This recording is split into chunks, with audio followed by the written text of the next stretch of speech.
It all started when I received an email from someone asking me to play on their account for a video. Now, normally I don't make videos on other people's accounts, but I still like to check them out. So I hopped onto their account and looked around. The account was pretty terrible. It had barely progressed at all, and at first I was wondering why they even wanted me to play on it. But when I went to look at their house, something seemed off. All they had in their house was frosty bears, which looked to spell out the letters Y and T. Now this would have made sense if they had spelled out other words, as the YT makes it sound as they're trying to promote a YouTube channel, but there was nothing else. I just brushed it off and kept looking through the account, but when I got to the friends list, something seemed off. Every account had no armor, and they were all on level 30. Level 30 seemed like an odd choice, but after thinking for a second, I realized level 30 is the level that unlocks a player's house. Going to the first friend's house, I was met by what looked like a dash. The second had an S. And so I went through every house, writing down the characters inside as I did. Once I got to the last house, I tried typing the presumed name of the channel into YouTube, but nothing came up. So I went back to see if I could find anything else, but there was almost no leads. Then, on a whim, I decided to try putting the characters in order based on wizard names. I went back and wrote down the names next to each character, and when I put the names into alphabetical order, it made out a plausible username, Gamer01-JX4S. So I looked that account up on YouTube, and sure enough, I was met by a legit channel called Scooby Grew, which contained one video, Prodigy Gameplay number 1. Why did Gru take such an extreme amount of caution to hide this? They easily could have just emailed me a link to their channel if they wanted me to find it, unless they needed to keep it a secret, like something was watching their email for that very message. But I was too curious to do any theorizing, so I decided to watch the video. The video starts out with Gru logging into Prodigy and spawning into Lamplight Town. The first thing that I noticed is that this doesn't look like the account I played on, but I thought that maybe they had just reset their account or something. At first, nothing seems unusual. They travel to Firefly Forest and do some battles, until they seem satisfied and head back to Lamplight Town. That's when Gru's behavior starts to change. They stop moving between locations like they had been doing, instead opting to remain in the main area of Lamplight Town. They begin to dance, switching to a new move every few seconds. They occasionally say phrases in chat, as if they're responding to another player. In a few instances, they even throw an item, as if they're interacting with other players. The only thing is, there are no other players. In fact, if we go back and watch this entire video from the start, we never see a single player at any point. And it's not like Gru is playing on some random world either. They chose to play in Animalia, which is the most popular server in the game. Under normal conditions, Lamplight Town should be packed with players, but here it's desolate. They continue to dance and say random words, occasionally pausing as if they're waiting for a response. Then, without any warning, the game crashes. The video ends immediately after. But if we go back and watch the last few seconds of the video, something appears, a snowball, which is thrown directly at Gru just before their game crashes. This doesn't make sense. Snowballs don't just appear on their own. Throughout the entire video, there was never a player around that could have thrown that. The only explanation that I can think of is lag. If there was a lag spike, it could have led us to see the snowball without seeing the source of that snowball. That would explain the sudden crash, but what caused the lag spike in the first place? When looking at the description of the video, Gru says, "This is my first Prodigy video. I don't know why the people that I was playing with didn't show up in the video. Kind of ruined it." And then what followed was a long, random string of numbers and letters. It was too many characters to be a YouTube link, and it didn't resemble any other website form that I've seen before. At first, I thought it could just be meaningless. But given everything else that I've seen from this channel so far, it didn't feel right to ignore this. So I decided to try putting it into an encoder identifier just to see if anything would pop up. The only one that seemed normal was one called Base64, which actually gave me a real YouTube link. And when pasting in that YouTube link, it took me to an unlisted video called Weird Prodigy World that I've never seen before. The video seems to start off right where we left off, but something caught my attention almost immediately. For the first time, we see Gru's username on the login screen, and it isn't the same account I was originally given access to. I mean, I had my suspicions beforehand that this wasn't the same account, but since Gru is a hacker, which is confirmed by his level being 150, I couldn't jump to conclusions too quickly. This raises the question, why send me access to one account but record the video on another? Gru logs into their account, and they are met by the loading screen. Something odd seems to happen here though. The loading screen takes forever to load. I'm playing this in 4 times speed, and even then it's still dragging on for a while. Gru begins to move their mouse closer to the reload button, but just before they get to it, the game successfully loads. Seeing Gru's character, it confirms that they're on the same account as the last video. When they go to choose their world, something changes. There's a world listed that I've never seen before, Eidolon. It shows 0 players online. I went to check out this world for myself. It doesn't exist. Gru hovers over the world's icon for a few seconds, and then finally, they click it. Gru loads into the game, and everything appears as it did before, but it's almost too picture perfect. Gru spawns in the exact same spot where they were before the crash, right by the wheel. This is not normal. You're supposed to spawn in on the left side, regardless of where you logged out.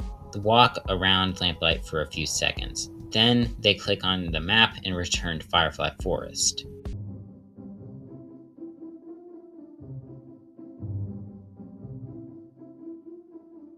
When they load in, something feels slightly off. I couldn't pinpoint what it was at first, but when I finally noticed it, it felt obvious. The music.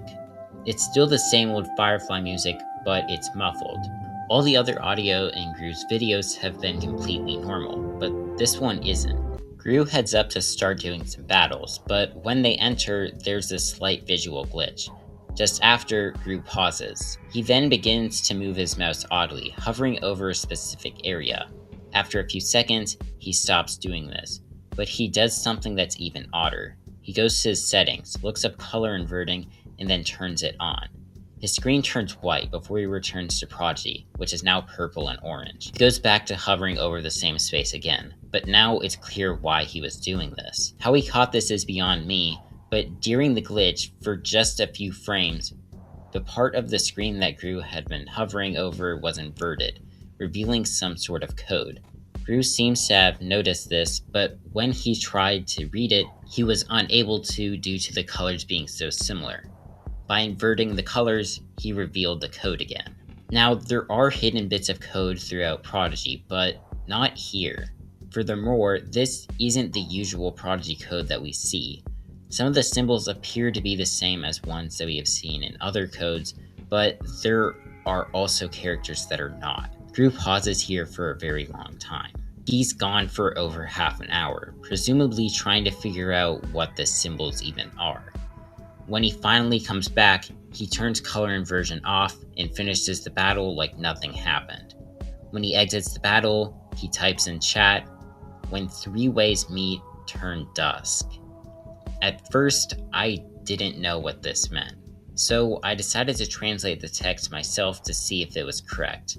However, after comparing the symbols with many alphabets, I wasn't able to find a concrete answer.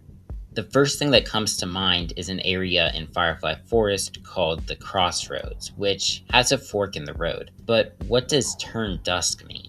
Gru continues through Firefly Forest, and when they get to their next battle, the secret codes aren't there anymore. I examined the background closely. There's nothing unusual this time. In fact, most of the gameplay is pretty normal for a while. Then, Gru finally reaches the Crossroads. They decide to go left here. Going back to the message, "When 3 ways meet, turn dusk," the sun sets in the west. So maybe turn dusk meant to go left. As Gru loads into the next area, Mountain Pass, the music abruptly stops. Gru is left in complete silence. Now he's met with another fork in the path. He does a quick battle and again chooses to go left, but instead of spawning into Firefly Crossing, the area the path normally leads to, he loads into Mountain Pass again, as if he just came from the crossroads. Okay, that was odd. Gru tries going into Firefly Crossing again, but just like before, he loads into Mountain Pass. This time, the area looks different. The ground is blue, like it would be in Shiverchill Mountain. Not only that, but some of the trees have snow on them. Gru tries again, and just like before, he loads into Mountain Pass with even more changed assets. He tries again and again. Each time, the map becomes more distorted. Map is now unrecognizable. He tries going once more, and again he loads into the same spot. It's almost unrecognizable now. But instead of trying again, Gru goes to their settings, checks the world, and hovers their mouse over the player count, which is 1 bar. Now, at first, I was confused why Gru was doing this, but after rewinding the video 30 seconds, it became clear. As Gru reached the edge of the screen while attempting to enter Firefly Crossing, something appears in the bottom right corner. A name tag. It only shows part of the name, 48EN. The rest of the name is cut off. It happened so fast that the player model didn't even have time to load in. Gru decides to go backwards now, as if they're trying to get back to the previous area with this player. They load into Mountain Pass yet again, but this time everything seems to be normal. The paths are back to their usual colors. The trees are where they should be, and the music starts playing again as it normally does. Gru finally goes into Firefly Crossing, where they do a few battles. Then they go to the map and choose to go to Skywatch. They load into the area, but something isn't right. The music is yet again muffled. Gru heads to the right, but when he loads in, there are no monsters to battle. That's odd. Gru hasn't been to this area in this entire recording. There should be monsters here. He goes to the next area, and yet again, there are no monsters. Gru continues looking through all of Skywatch, but not a single monster spawns. Gru clicks back on the map and decides to go to Bonfire Spire instead. They go down to do a battle, but just as in Skywatch, not a single pet spawns. And so Gru goes back to the map again. And that's when I noticed it. In the bottom left-hand corner, there's something in the map that shouldn't be there. It didn't appear out of nowhere though. When watching the recording back, it was already there earlier. Just barely, as if it was slowly rising from beneath the map. An island, one that isn't supposed to exist. It looks odd, almost like it doesn't belong in Prodigy at all. Gru slowly moves their mouse over to the island, and after hesitating for a moment, they click on it. A pop-up appears asking Gru if they want to travel there. Here we can see that the name of the island is Region 48. 48. We've seen that number in this recording before. When the name appeared earlier in Firefly Forest, the only part of the name we could see was 48-EN. Gru pauses for a second. Then they click yes to enter the island. But instead of loading into an island, they stay on the green loading screen for an unusually long period of time. But then, all of a sudden, music begins to play, followed by game sounds, and Gru starts moving the cursor as if they're playing the game. The only problem is, the screen never changes. Then, without any warning, the game crashes and Gru is sent back to the login page. He immediately logs out of their account and begins making a new one, and with that, the video stops. Something seemed off about this, so I decided to check the description of the video, which only gave me more questions. Something is wrong with my account. I don't know what, but something is seriously wrong. I saw the world. I didn't show it in the recording. It was just the teal screen, but I saw it. I don't know how to explain it. It was unsettling. There was a